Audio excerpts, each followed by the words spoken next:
souvenez peut-être de Mohamed Ali, une légende américaine. Champion du monde du ring de la boxe, il n'hésitait pas à clamer haut et fort « Je suis le plus grand, je suis jeune, je suis mignon et je suis totalement imbattable ». De boxeur amateur à boxeur professionnel, Mohamed Ali a joué un rôle prédominant durant les années 1960 aux États-Unis, époque où la population américaine livrait des combats de société sur la guerre du Vietnam et le droit à l'égalité pour la communauté noire. Tout un modèle pour le peuple américain, vous direz. Chez nous, croyez-vous que des Mohamed Ali existent encore? C'est ce que le catch démontre, en tout cas depuis plusieurs années.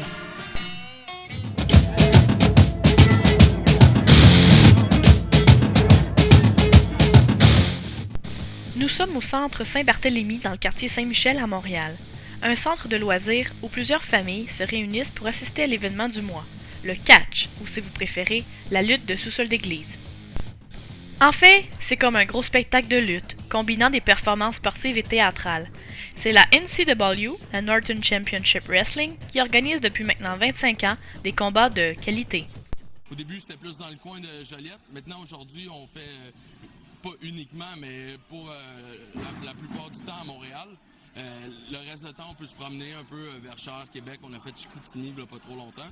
Croyez-vous que Cherry Bomb, Gorgeous Mike, Mistress Belmont ou Apocalypse se prennent au sérieux? N'en doutez point.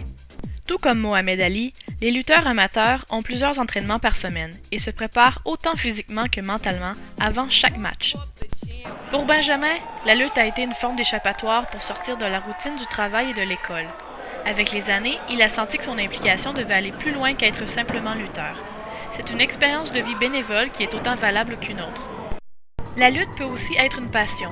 En tout cas, pour Léandre Sauvé, mieux connu sous le nom de Sexy Léandre Saver, c'est dès l'âge de 6 ans qu'il a commencé à vouloir faire ce sport. Depuis, à chaque année, à l'école, on faisait des horaires sur la lutte. Moi, c'était sur la lutte tout le temps. Puis ça n'a jamais lâché mon rêve de performer devant une foule, de pouvoir faire un spectacle. C'est juste trop pour moi. C'est vraiment mon rush d'adrénaline, ma façon de me défouler quand je ne vais pas bien. C'est ma façon de voir des amis, de la famille même maintenant. C'est vraiment spécial pour moi maintenant. Marianne, quant à elle, n'a pas été lutteuse tout de suite. Elle s'est intéressée au métier de caméraman et de soundman pour, par la suite, devenir gérante. C'est un peu par la force des choses, c'est-à-dire en suivant ses camarades en tournée, qu'elle a senti cet appel pour la lutte. Disons que travailler avec des lutteurs, ça fait une existence assez absurde, merci.